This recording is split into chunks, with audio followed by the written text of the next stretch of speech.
ஈஸ்வரன் கொடியை பார்த்தபடி நடந்தவன் வழியை கவனிக்க தவறிவிட்டான். கால் வரப்பு வரம்பில் சறுக்கிக் கொண்டு நெல்லுக்கு உழுது வைத்திருந்த சேற்றில் தன் கொடியையும் இழுத்து கொண்டு விழுந்தான்.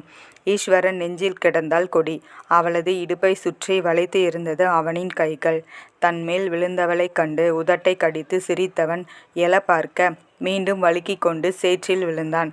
இம்முறை கொடியை கீழே விட்டு ஈஸ்வரன் மேலே இருந்தான். அவள் மேனி முழுவதும் தன் உடல் தடத்தை கொஞ்சமும் அசராமல் பதித்தான் ஈஸ்வரன்.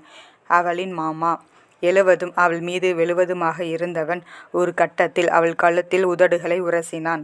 அவன் உதடு பட்டதும் கொடி உடல் சிலிர்த்து போனது.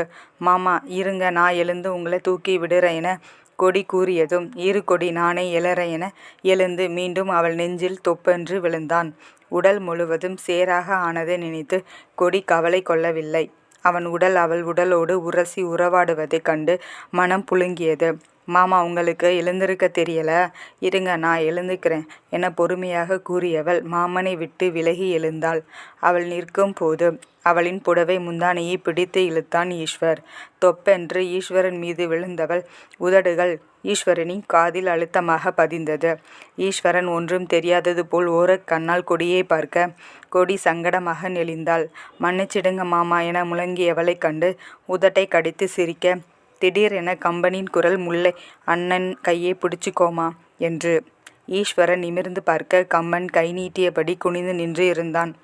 அண்ணா என்று கொடி கம்மன் கையை பிடித்து வரப்பில் ஏறி நின்றவள், ரொம்ப நன்றி அண்ணா, நான் போய் புடவையை அலசுறேன் என்றவள் பம்பு செட்டை நோக்கி சென்றாள்.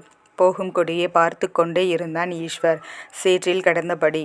என்ன ஈஸ்வர், பன்னி கூட்டமாக வந்தா கூட உன்கிட்ட தோற்று போயிடும் போல, எதுக்கு கம்பா? இல்லை, அதுங்களை விட அதிகமாக சேற்றை விட்டு எழுந்து வராமல் ஊறிக்கிட்டு இருக்க ரொம்ப பிடிச்சிருக்கோ உனக்கு? மண்ணில் கை ஓட்டுனா கூட உதறிக்கிட்டு நிற்ப. இன்னைக்கு படுத்து கிடக்கிற உன் தங்கச்சிக்கு மட்டும்தான் உதவி செய்வியா கம்பா?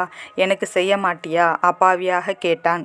நண்பனுக்கு செய்யாமல் இருப்பேனா ஈஸ்வர்? நீ என் நண்பேண்டா என கை நீட்டினான் ஈஸ்வரனின் உள்நோக்கம் புரியாமல். ஈஸ்வரர் கம்பனின் நீட்டிய கையை இறுக்கமாக பற்றி எழுந்து நின்றவன் கம்பனை பிடித்து இழுத்து சேற்றுக்குள் தள்ளிவிட்டான்.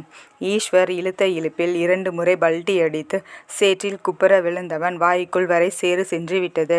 கூட்டமா இல்லைனாலும் தனியா நீ பொருத்தமா இருக்க கம்பா என அவனை வாரிவிட்டான் ஈஸ்வர்.